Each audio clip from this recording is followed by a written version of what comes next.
Olá, amigos, sou Claudete Moura, estou fazendo esse programa para o divulgar.net a respeito da mediunidade, estudando o livro dos médiuns, para que possamos ter a segurança nos trabalhos de comunicação com o mundo espiritual.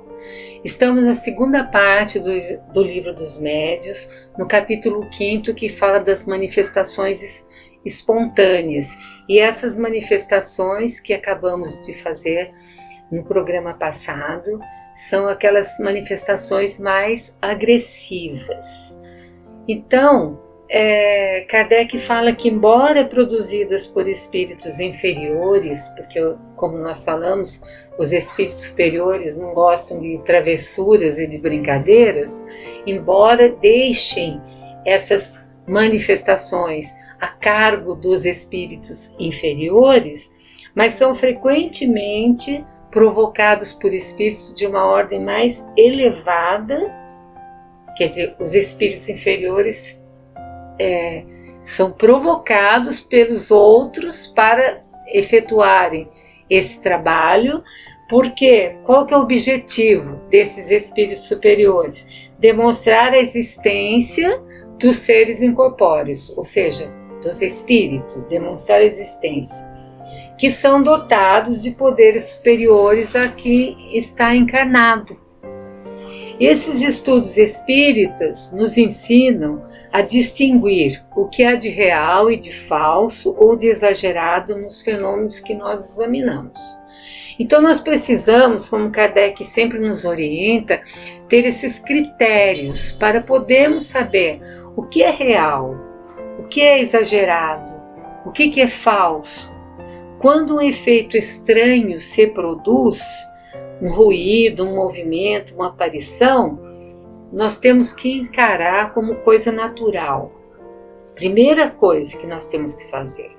Não já acharmos que se trata de espíritos, tal.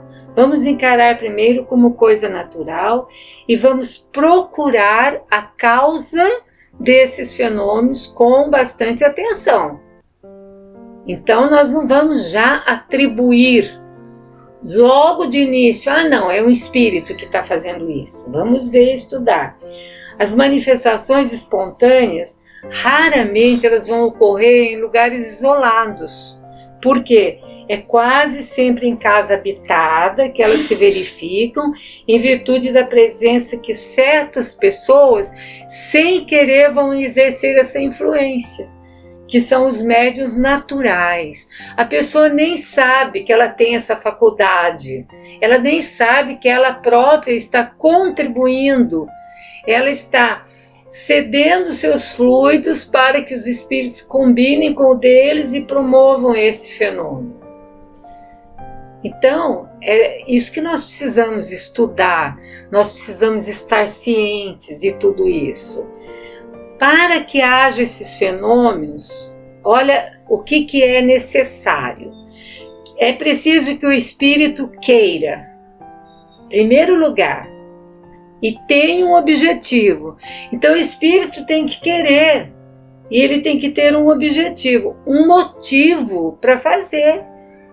Porque senão ele não vai fazer se não interessa para ele. Que encontre no local que pretende agir alguém apto para ajudá-lo, ou seja, um médium. Senão não vai ter fenômeno. Então são duas coisas necessárias. Que o espírito queira, que ele tenha um objetivo a cumprir. Esse objetivo, nós já vimos ali, pode ser assustar, pode ser se divertir, ou pode ser estabelecer uma comunicação, ou pode ser que ele queira passar alguma mensagem. Ele tem que ter um objetivo, e ele tem que querer, ele tem que ter um motivo para poder fazer isso. E agora, primeiro, só isso basta? Não, ele vai ter que encontrar naquele local alguém que possa ajudá-lo. Alguém que tem os fluidos necessários que ele precisa para promover o fenômeno. Quando que pode haver um impedimento disso acontecer? A vontade superior um espírito mais elevado que ele, que não vai permitir que ele haja como ele quer. Então, digamos que os espíritos brincalhões, levianos, querem promover algum fenômeno. Mas existem espíritos superiores que falam, não, você não vai fazer isso. De jeito nenhum. Nós não vamos permitir. Eu acho que vocês lembram num programa anterior, num dos programas anteriores, quando nós demos um exemplo de uma casa numa rua de Paris, um apartamento que estava sendo lançados projéteis por um espírito, e daí quando ele foi questionado como que ele estava fazendo isso, como que ele conseguia fazer com que aquelas pedras chegassem até as pessoas daquela casa, e ele deu uma resposta interessante, que bate com isso que nós estamos falando aqui. Encontrei um bom instrumento, ou seja, aquela pessoa que era criada, se vocês lembram desse episódio, aquela criada que cedia para ele os fluidos sem saber o que estava acontecendo, que ele falou, ela era mais assustada, mas ela era que estava ajudando a promover aquele fenômeno. Encontrei um bom instrumento e nenhum espírito sábio para me impedir. Ou seja, não tinha nem naquele ambiente ali, talvez um ambiente que não tivesse oração, que as pessoas não se importassem muito com a parte moral. Então, não existia nenhum espírito superior que falasse para ele, não, você não vai fazer, eu vou te impedir de fazer isso aí.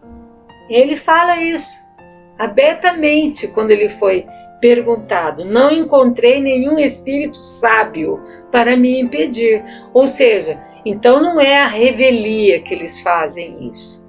Eles fazem quando eles têm a autoridade superior concordando. Agora, se é um ambiente onde não há oração, onde não existe essa afinidade moral, daí, às vezes, os espíritos superiores deixam que aconteça para que as pessoas fiquem mais alertas.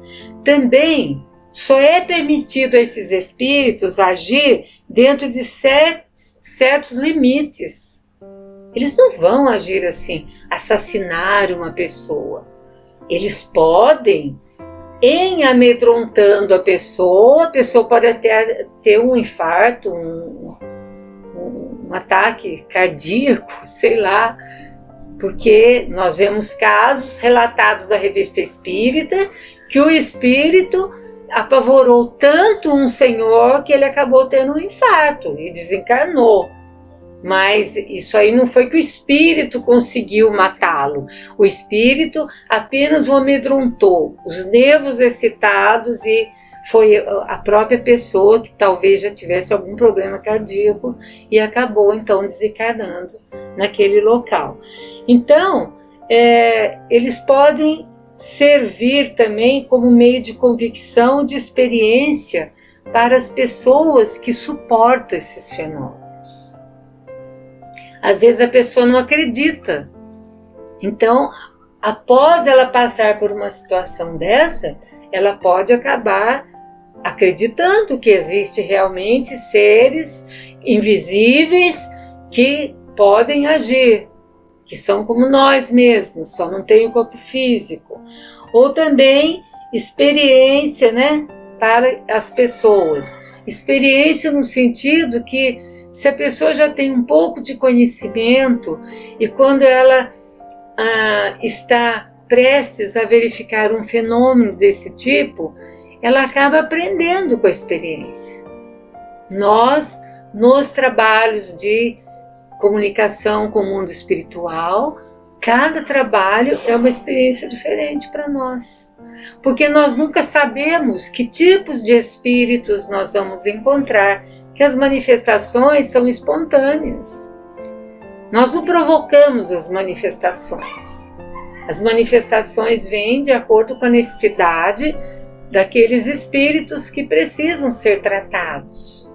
Mesmo os espíritos maus que vêm esbravejando e falando que vão prejudicar-nos, eles precisam da nossa caridade, do nosso tratamento, do nosso encaminhamento, da nossa caridade mesmo.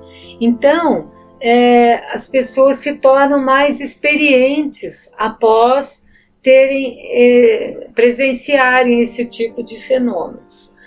Um outro fenômeno que Kardec falou, e que raramente acontece, nós temos casos raríssimos, mas já aconteceram, não sei se atualmente ainda acontece, é o fenômeno de aporte, que foi traduzido como transporte para nós.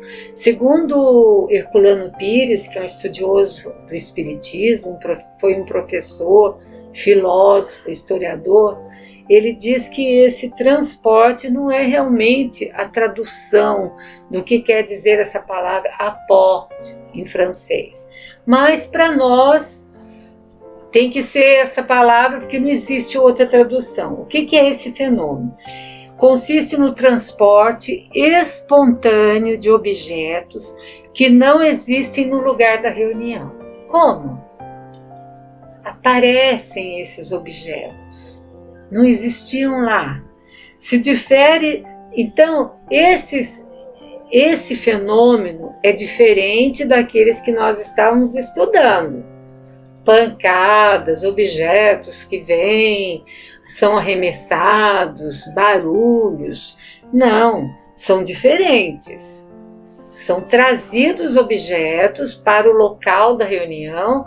Esses objetos nunca estavam, às vezes eles vêm de muito longe. Qual que é a diferença do interior? É a intenção benévola do espírito que a produz. Então, esse fenômeno não é produzido por espírito inferior. Ele é produzido por espíritos superiores, né? Pela natureza dos objetos, quase sempre delicados, graciosos, e a maneira suave como são transportados. Que objetos são esses? Flores, frutos, confeitos, joias. Aparecem. Nós temos alguns relatos desses fenômenos aqui no Brasil, numa reunião com o médium Chico Xavier, que nós todos conhecemos dentro da doutrina espírita, como exemplo de espírita, e ele tinha vários tipos de mediunidade, né? A faculdade mediúnica dele era extensa, só que ele se dedicou a pedido dos espíritos mais à mediunidade de escrita, a psicografia, porque ele tinha uma tarefa a cumprir, que era trazer os livros espíritas. Então, aquelas obras de Emmanuel, André Luiz e tantos outros espíritos que ele trouxe para nos instruir. Então, ele ficou, mas ele tinha uma mediunidade, ele tinha várias faculdades mediúnicas. E uma dessas faculdades era de aporte, que claro que nem sempre se realizava, porque nós vamos ver aqui que é raro e tem que ser um médium especial, e os espíritos que produzem também têm que ser espíritos elevados. Então, numa determinada reunião em que participava Chico Xavier, no final da reunião, em cima da mesa, onde estavam as pessoas, apareceram conchinhas, ainda com gotas de água do mar, uma para cada participante da reunião. De uma vez. Como que chegou até ali? Então é esse fenômeno de aporte. Transporte de objetos delicados, e é uma coisa que é necessário um médium especial e espíritos superiores para fazer isso. Mas é um aviso que nos faz que de todos esses fenômenos que acontecem, esse é o que mais se presta à imitação e é necessário que estar muito atento. Então a maior garantia que nós temos é o caráter, a honestidade notória, o desinteresse absoluto da pessoa que obtém os fenômenos. Primeiro.